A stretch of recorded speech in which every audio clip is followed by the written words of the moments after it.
Alrighty, welcome to episode 255 of Backpacking America. So today, we talk about a man that has served in Guantanamo Bay and committed numerous war crimes and Geneva Convention violations. And we talk about a man that has continued the culture war and has sought to make it so obscene and annoying that it's almost a joke in and of itself, if it wasn't already. That man, ladies and gentlemen, is Barack Obama. No, I'm just kidding. It's Ron DeSantis.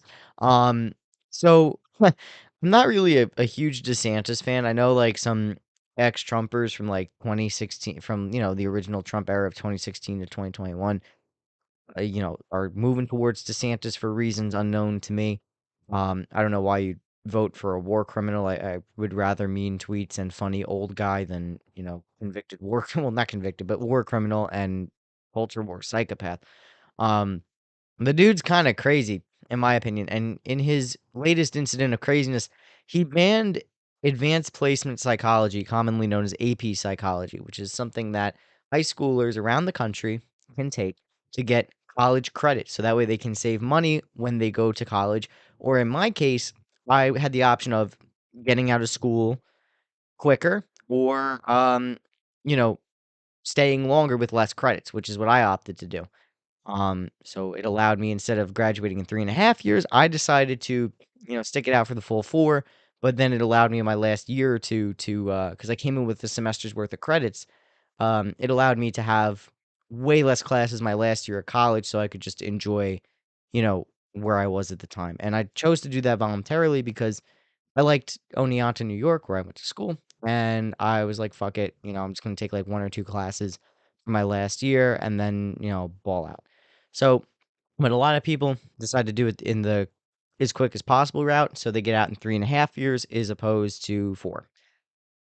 What I don't like about this decision, right? So he banned AP psychology. Now, why did he ban AP psychology? So Ron DeSantis banned AP psychology in Florida because it referenced the LGBTQ community. So part of Florida's reforms to education in their state is basically to exclude anything that references homosexuality, transgenderism, and queerness, uh, because they feel that it's being pushed on children and it's actually convincing children to become LGBTQ plus or transgender.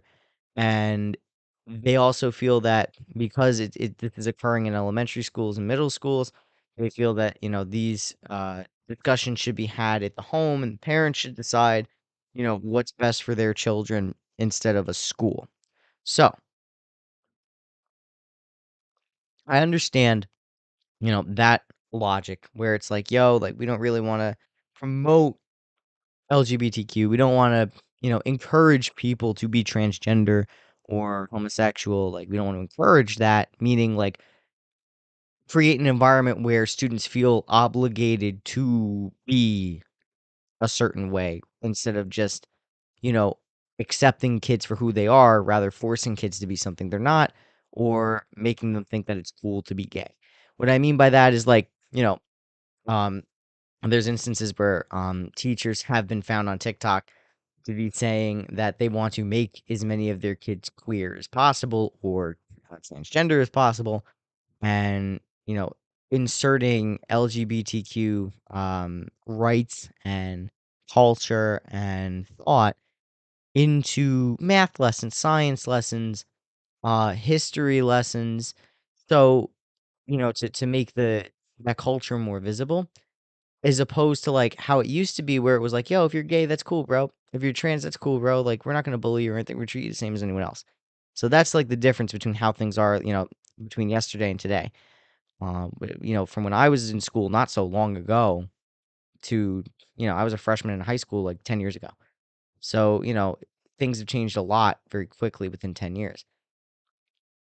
But this is insane what they're doing, they are banning AP psychology because it talks about sex and gender, and it talks about, homosexuality and transgenderism and queerness. And not that it's the entirety of the course, but it just has references to it in certain parts of the course. And the thing is, a lot of psychology, Freud, for example, um, was a major component. Same thing with Jung, Gustav Jung or Charles Jung. I forget I forgot the first name, but Jung, Jung, was essential to the psychological field and its development, and they focused on sexuality and heteronormativity and homosexuality, and they really were pioneers in discovering concepts such as the Oedipus complex. I believe Freud was the one who was like, yeah, it's, that discovered the Oedipus complex and was like, yo, this is actually something that is influencing a significant amount of men, and that is rubbing off on their romantic relationships. Studying about, and this is the thing too, right? Like if you're in high school and you have the maturity to take college level course in high school, you can absolutely understand and handle, different sexualities. At that point, if you're straight or gay. Like, you know, I understand if it's like you don't want grad shows at your second graders lunchroom. I can understand that, but you're in high school. This is where you're getting prepped to go into the workforce, or you're prepped to go into higher education. And, denying well, yeah, denying children, young adults, the uh, possibility to become psychologists and go into school, go into college with that credit so they can get faster through their traditional education or into their major. I think that's a serious crime, and it's often these AP classes are provided free of charge, and to take the AP test is 80 bucks, 90 bucks. And a lot of times those fees get reduced or waived for low income students. So you get to take one, 2, 3, 4, 5, 10. You could take as many AP classes as you want in high school if you qualify. If you have a high grade point average, and it saves you thousands of dollars in regular schools. So denying, high schoolers the opportunity to take an AP course, based on some insane law that was passed, uh, is really a disservice. Again, like I understand wanting to ban certain books. I've looked at some of the books that DeSantis wanted banned, and, you know, absolutely they should be. Like, they should not be in the hands of second and third graders, you know? It's basically softcore porn. I'm not saying that they should be banned completely. They should be able to be put in a library, but certainly not in a children's section. There's many sexual books that are available in libraries, that are, especially anime, manga, there's a lot of sexual themes in manga that, is available in the young adult section and even the adult section. But I don't think requiring it or putting it in a school, requiring it in a school setting or making it accessible in the school setting is appropriate either. So there really needs to be a lot of moderation in that regard. It's not censoring books like it was in Nazi Germany. In Nazi Germany, books were banned because they they banned books at all levels, like at libraries, public printing houses, schools, um, community churches, they banned everything. It didn't matter. It was a full ban. This is just like, yo, we don't want third graders to look at pictures of penises. I mean, that's really it. And we don't want, drag time story hour or whatever the fuck, and having grown men almost revealing their penises to children. Like, we don't want that. You wouldn't bring, you know, a third grader to Hooters. You wouldn't have Hooters come down to your third grade classroom and do, um, I don't know, Valentine's Day, at your local school gymnasium. That would be insane. And I personally think that would be disgusting. And, a lot of the liberals be like, "Oh, well, you guys are over here saying, uh, all this stuff, but you take your children to Hooters." I mean, bro, some people do. Not gonna lie, there are some hypocrites, but I generally don't subscribe to the theory that, young children should be around a place that is sexual or around scantily clad individuals. So back to AP psychology, the study of sexuality, right? And the study of, or sexual orientation, relationships, and, gayness. I mean, that's part of understanding how the human psyche works. For example, like a lot of the right wing, and it doesn't make sense because a lot of the right wing sees transgenderism as a mental illness and homosexuality even as a mental illness. Um, wouldn't you want high schoolers and college students to learn about why these things occur and how they affect the individual so that way we can understand mindset? So when you put, putting restrictions on intellectual research actually is a detriment to the advancement of society and science and all this stuff. I mean, really, what you're doing is contributing to a culture war that doesn't make any sense. Like I said, I understand not wanting kids to feel pressured into becoming gay or or you can't become gay. I would like to refrain, like earlier in my episode, like I did say like um becoming gay. I don't mean it as like being homosexual or transgender is a choice, but more like sometimes people, like when I was in school, right?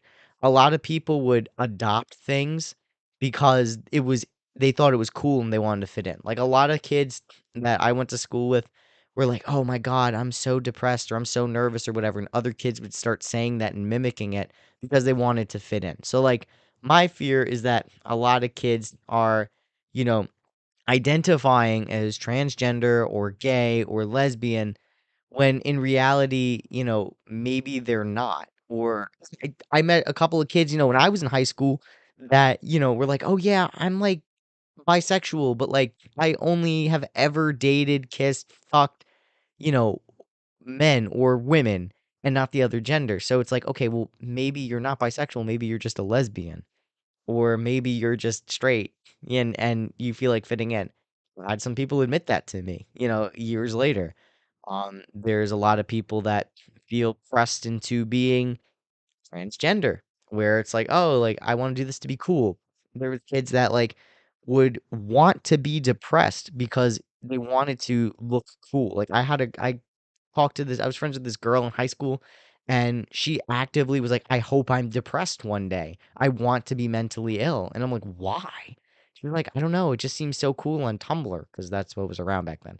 And, that's like my major concern with all this stuff where it's like, yo, like if someone's gay, if someone's trans and like genuine, bro, like treat them like anyone else. But the teachers that are like on a mission to go past normalization and go to like forced compliance, it's a little scary. I've seen some pretty scary stuff originate on the internet. Now, I'm not in high school, but like, I can only imagine what the kids got to deal with. Now, of course, there is like, is it all that, I don't want to make generalizations either. But the point is that there's this heavy-handed like pushing it and trying to go beyond normalizing it to the point where it's like the centerpiece in some cases. And that's really not good. I think kids should just be allowed to be kids, and if they're gay, they're gay. If they're lesbian, they're lesbian. If they're trans, they're trans. But like, don't ostracize. The whole point is like not to ostracize those kids, but to just make them feel included, not force all of this on people. And Ron DeSantis is taking it to the point. Ron DeSantis and the Democratic Party are like equally just as bad. They're like equally just as bad with the culture war stuff because what he's doing is now he's making it so you know people are actually getting turned off by it and it's descending into crazyville.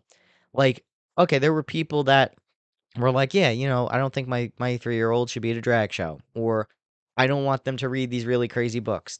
Now Ron DeSantis is like, yeah, you can't have AP psychology or AP African American history. And it's like, um, what? Why?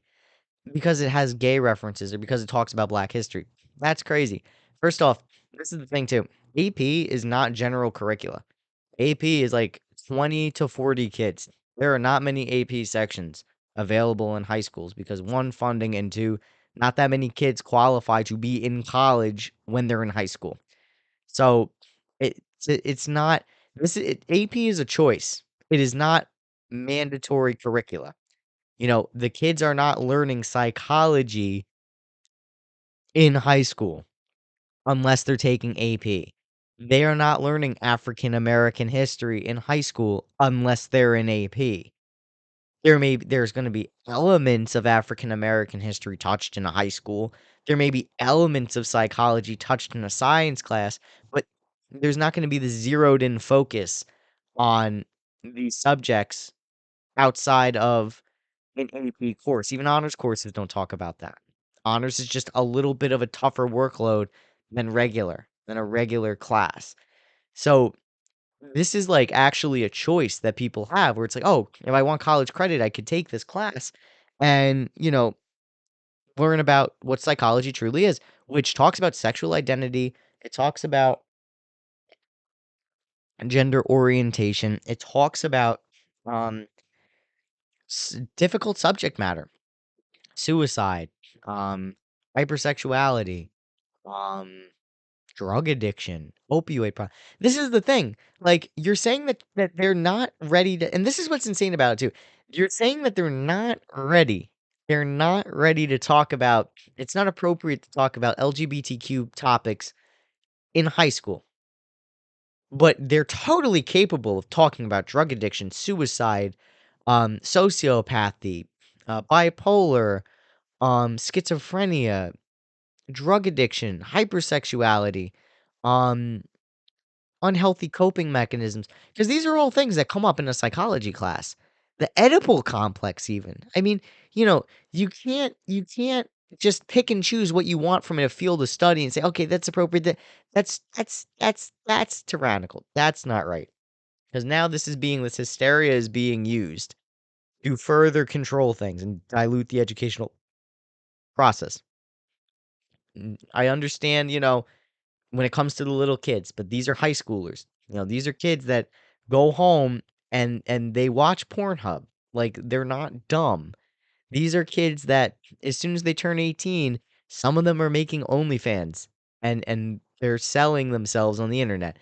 Like they have a plan when they turn 18. It happens. There's news stories out there, man. These kids are not dumb kids. These are not fourth graders. These are not third graders. These are not second graders.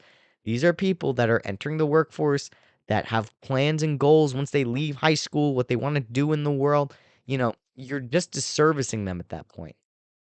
Even up to even like middle school, I understand, being a little more heavy-handed, but like high school, man, okay, now you guys are like we're raising you to be adults and responsible adults. So in the state of Florida, you know, is really going insane right now when it comes to this culture war shit. You can't lie to kids about what psychology is. I'm not saying psychology is LGBTQA all the way, but it's an essential part in modern psychology. And, learning about how the DSM has changed over time, how it went from classifying, things that today are not mental illnesses that in the 20th century were mental illnesses. Like women talking back or being argumentative was considered, symptom of insanity or mental illness. And they got lobotomies up until like the 60s or the 70s. So, these are psychology has changed so much in such a small amount of time that like you need to study this. And while some people may like or dislike that transgenderism was taken out of the DSM as a mental illness, but it needs to be studied. Being a homosexual was seen as a mental illness. That needs to be studied. The brain is such a complicated thing. And, for a while, homosexuality and transgenderism were mental illnesses and now they're not. We need to study this whole history and how, the push for civil rights and civil liberties has actively changed this. And, to ignore that history in the field and the development in the field and just push that away as a footnote is mind-boggling. You know, Gender dysphoria is a real thing and it needs to be studied. What causes it? Why is it caused? Why was it seen as an illness and why is it not seen as an illness now? What changed? Was that a scientific discovery or was that a political discovery? Was that something that needs to be talked about in these classes? Because it only got taken off in the last issue or two of the DSM. So, and then in the legal world, it's you could plead insanity, um, you know, by identifying differently in certain state courts, but then in other courts you can't. So it's leaving a legal gray area. These are like debates that are had within fields like this. Like you know, it shouldn't be seen as a taboo to talk about this, especially if you're considering studying psychology in college. This is it's a great introduction. Like for me, AP history. I took a lot of AP history and a lot of honors English. For me, it was like, okay, like I like history. I'm okay at English. I don't necessarily I like history. I would like to take some history courses in college, but I don't think I want to make this a major of mine because, well, money. I mean, what can you do with a history degree? Can't really do much besides teach. So I was like, okay, lesson learned, and I got to learn some new stuff. I got to have some new experiences, and I got a bunch of college credit. So I personally, uh, you know, I benefit from advanced placement. So they already took out like 2 or 3 AP courses because it has LGBTQA or DEI incentives, or topics that DeSantis doesn't like. I think that that's wrong. I think that, it shows where we are in the United States today where, if you live in a blue state, you have to subscribe to one theory, and if you live in a red state, you have to subscribe to another. It's becoming very partisan, and I feel like now, like the cultures are becoming more homogenous depending on like who's in what state. If you're in a blue state, you have one set of cultural values. If you live in a red state, you have another set of cultural values, and it's creating like this two-sided, country, almost like two Americas, which is kind of concerning. Um, I think that the focus on the culture war is a distraction from the economic war, from the class war. I think that, you know, like I know that there's much more serious issues like high rents for businesses and for apartments, high mortgages. Mortgage rates are at 7%. Um, houses even where I'm at in Long Island. I mean, Long Island is the lowest house you can find is $350,000. Gone are the days of the $150,000 house. Cars are expensive.